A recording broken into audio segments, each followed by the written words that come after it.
السلام علیکم قدرمنو دوستانو، نن دا ویډیو تاسو سره د دې باره کې شریکوم چې هغه ښځې چې هغوی د بدکارۍ یا د زنا په لت کې مبتلا شي، اخته شي، نو دغه ښځې څنګه پیژندل کیږي؟ د دغه ښځو نشانۍ څه دي؟ د دغه ښځو درې داسې لوی نشانۍ چې د هغې په وجه باندې دغه ښځې پیژندلی شي.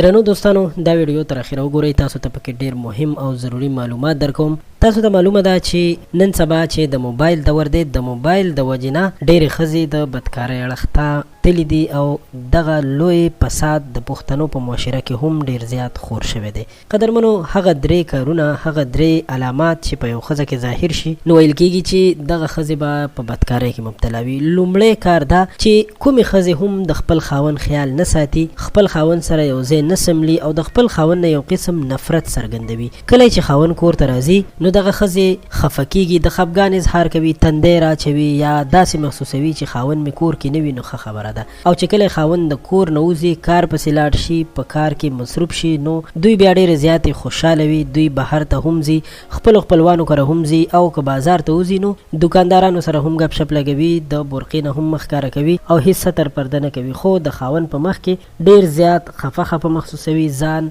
بیمار محسوسوي، ځان ورته داسې بیمار غوندې ښکاري، او یا د شپې خاوند سره سملي هم نه، ګپ شپ ورسره هم نه لګوي، نه د هغه نه د ډیلي روټین پوښتنه کوي. نو داسې ښځو باندې هم ګمان کېدلی شي د داسې ښځو معلومات کول ضروري وي چې ولې یو ښځه خپل خاوند سره داسې کار کوي. نو خاوند ته پکار دی چې په سختۍ سره د داسې ښځې معلومات وکړي، د هغې مکمل تفصیل معلوم کړي چې ولې داسې کارونه کوي. خو په غالب ګمان سره دا چې داسې ښځې چې خاوند سره داسې رویه کوي، نو هغوی د غلط کار په لت کې مبتلا وي.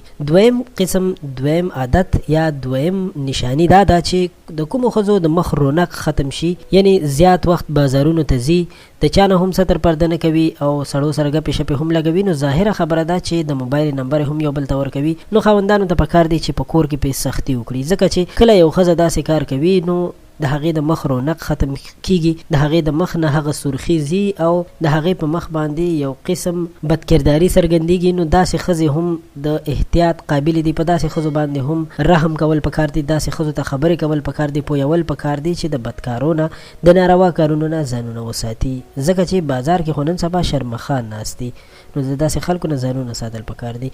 او دریم قسم هغه ښځې دي، کومې ښځې چې د خاوند خبرې نه مني، د خاوند د اجازت نه بغیر خپلو خپلوانو کره هم ځي، یا د تره زامنو سره ګپ شپ لګوي، د تره زامنو سره، د ترور زامنو سره ګپ شپ لګوي، او دغه ورته هیڅ داسې کومه خبره نه ښکاري. یعنی دوی وایي چې بس دا خو یو نارمل خبره ده، هیڅ خبره نه ده، مونږ که ګپ شپ لګو. نو داسې ښځې په سختۍ سره پویول پکار دي چې که اوس نه وي، نو په آینده کې د داسې یو ناروا کار پیدا کېدو خطر وي. ستاسو مننه چې تاسو موږ سره د ویډیو تر اخره پاتې شوئ. له نورو تازه معلوماتو لپاره زموږ چینل در سره ضرور سبسکرایب کړئ چې وخت په وخت تاسو سره